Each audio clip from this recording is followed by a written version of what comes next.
नमस्कार। आज विकास और वृद्धि के बारे में आप लोगों को बताता हूं मैं। दोस्तों, विकास और वृद्धि एक ही चीज़ लगता है, लेकिन है नहीं। क्योंकि विकास शारीरिक विकास से संबंधित नहीं होता है। शरीर के विकास से संबंधित जो होता है वो वृद्धि होता है।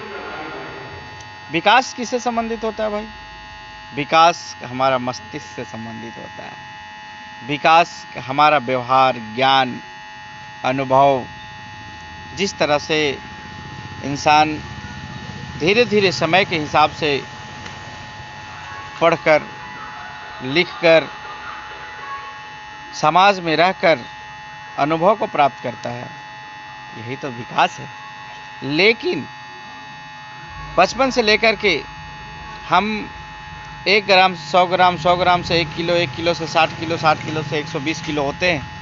ये जो हमारा शरीर में जो वृद्धि हो रही, शारीरिक विकास जो हो रहा है, घटना बढ़ना, ये हमारा वृद्धि है। हम लोग वृद्धि के आधार पर अवस्था को समझने का प्रयास करते हैं। सबसे पहला अवस्था हम लोग का होता है गर्भाधान से जन्म तक की अवस्था,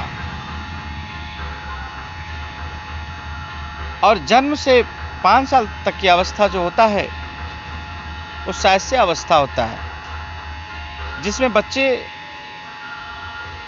आजकल मोबाइल की प्रवृत्ति में घुस जाते हैं। 1 साल 2 साल के बाद बच्चे क्या करते हैं, जब तक मोबाइल नहीं दीजिएगा खाना नहीं खाते हैं।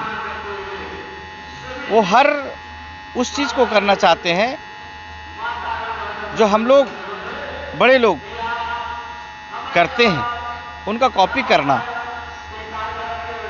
उनका पहला दिन से 5 साल तक लगातार निरंतर होता है। 5 साल से लेकर के 12 साल तक बच्चे जिद्दी मोड़ में आ जाते हैं, आक्रामक मोड़ में आ जाते हैं। अगर उन्हें इस अवस्था में पेरेंट्स के द्वारा अच्छा से गाइड नहीं किया गया तो आने वाला जो किशोर अवस्था होता है वो बच्चों के लिए भी और माता पिता के लिए भी तबाह अवस्था भी इसको कहा जाता है, तबाह करेगा। इसलिए अच्छे परवरिश के साथ आप बाल्यावस्था में अलर्ट हो जाइए, किशोरावस्था में आप अलर्ट रहिए।